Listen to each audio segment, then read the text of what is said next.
Hi friends, ಎಲ್ಲರೂ ಹೇಗಿದ್ದೀರಾ? ಎಲ್ಲರೂ ಚೆನ್ನಾಗಿದ್ದೀರಾ ಅಂತ ಅಂದ್ಕೊಂಡಿದ್ದೀನಿ.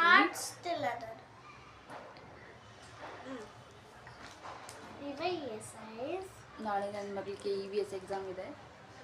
ಬೆಳಿಗ್ಗೆ ಅವ್ಳು ಕಿವಿ ನೋವು ಅಂತ ಹೇಳಿ ಫುಲ್ ಟೆನ್ಷನ್ ಕೊಟ್ಬಿಟ್ಟಿದ್ದಾಳೆ. ಯಾಕೆ ಅಂತ ಗೊತ್ತಿಲ್ಲ, ಫುಲ್ಲು ಕಿವಿ ನೋವು ಅಂತ ಬೊಬ್ಬೆ ಹೊಡಿತಾ ಇದ್ಲು. ನನಗಂತೂ ಟೆನ್ಷನ್ ಆಗ್ಬಿಟ್ಟು ಅದು ವೀಡಿಯೋ ಮಾಡೋಕ್ಕೋಗಿಲ್ಲ, ಏನು ಮಾಡೋಕ್ಕೋಗಿಲ್ಲ. ಅದಕ್ಕೆ ಇವತ್ತು ಹೇಳ್ತಾ ಇದ್ದೀನಿ, ಎಲ್ರಿಗೂ ಇದು ಗೊತ್ತಿರಲಿ ಅಂತ. ಅವಳಿಗೆ ಇದ್ದಕ್ಕಿದ್ದಂಗೆ ಬೆಳಗ್ಗೆ ಎದ್ದ ತಕ್ಷಣ ಕಿವಿ ನೋವು ಶುರುವಾಯಿತು. ಇನ್ನು ಹಾಸ್ಪಿಟ್ಲ್ ಯಾವುದು ಓಪನ್ ಆಗಿರಲಿಲ್ಲ, ಏನೂ ಇಲ್ಲ.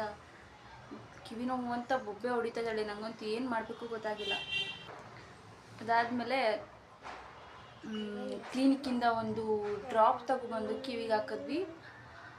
ಆದರೆ ಅದು ನೋವೇ ಕಡಿಮೆ ಆಗಿಲ್ಲ, ಇನ್ನೂ ಜಾಸ್ತಿ ಆಗ್ತಾಯಿತ್ತು.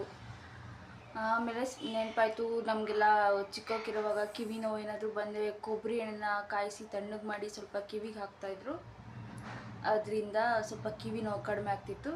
ನಾನು ಅದನ್ನೇ ನನ್ನ ಮಗಳಿಗೆ ಮಾಡಿದೆ. ಸದ್ಯಕ್ಕೆ ಕಿವಿ ನೋವು ಕಡಿಮೆ ಆಯಿತು. ಇಲ್ಲ ನಾಳೆ ಎಕ್ಸಾಮು, ಹೆಂಗೆ ಅವಳು ಓದಿಸೋದು, ಹೆಂಗೆ ಪ್ರಿಪ್ರೇಷನ್ ಮಾಡಿಸೋದು ಅಂತ ಎಲ್ಲ ಕಡಿಮೆ ಆಯಿತು. ಇವಾಗ ಪ್ರಿಪ್ರೇಷನ್ ಮಾಡಿಸ್ತಾ ಇದ್ದೀನಿ. ಇಲ್ಲಿಗೆ ಇವತ್ತಿನ ನನ್ನ ವ್ಲಾಗ್ನ ಮುಗಿಸ್ತಾ ಇದ್ದೀನಿ. ಬಾಯ್. ನಾನು ಸಿಗ್ತೀನಿ ನೆಕ್ಸ್ಟ್ ವ್ಲಾಗಲ್ಲಿ. ಯಾರೆಲ್ಲ ನನ್ನ ಚಾನಲ್ನ ಸಬ್ಸ್ಕ್ರೈಬ್ ಮಾಡ್ಕೊಳ್ಳೋದು ದಯವಿಟ್ಟು ಸಬ್ಸ್ಕ್ರೈಬ್ ಮಾಡಿಕೊಂಡು ಸಪೋರ್ಟ್ ಮಾಡಿ. Thank you. ಬಾಯ್.